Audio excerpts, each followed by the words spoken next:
Here's a man who's been racing for many, many years, both as a Top Fuel dragster driver, as a funny car driver, and a man who has talked openly about maybe getting out of the seat in the very near future.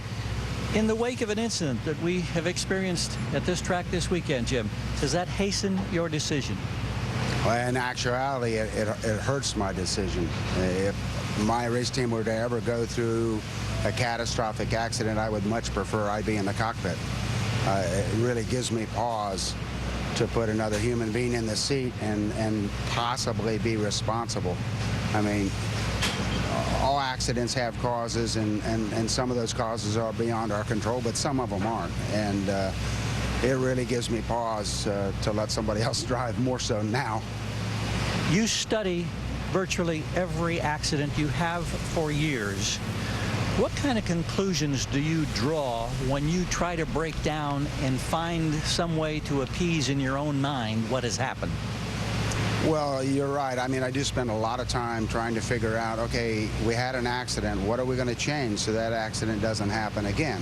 And our race cars have evolved. After the John Force accident, we made literally a giant step towards making these cars safer.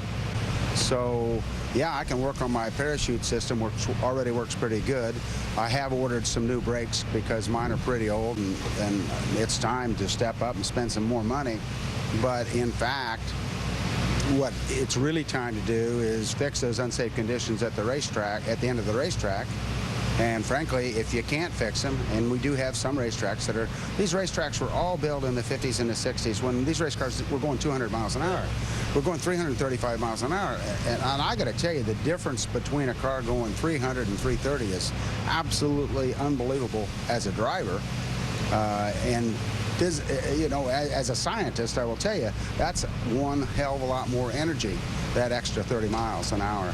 And so I feel strongly that the racetracks that cannot be lengthened, the racetracks that don't have clear shutoffs, we've got to shorten the racing surface. And I want to race 1,000 foot, and I want to do it right now. Every one of my competitors is well satisfied to shut these things off at the 1,000 foot and let the winner be determined at the 1,000 foot. Most of them, to be honest with you, most of my driver friends want to shut them off at the 8th mile. We do most of our engine damage past the 1,000 foot, and I mean, it's just flat scarier than hell from the 1,000 foot on.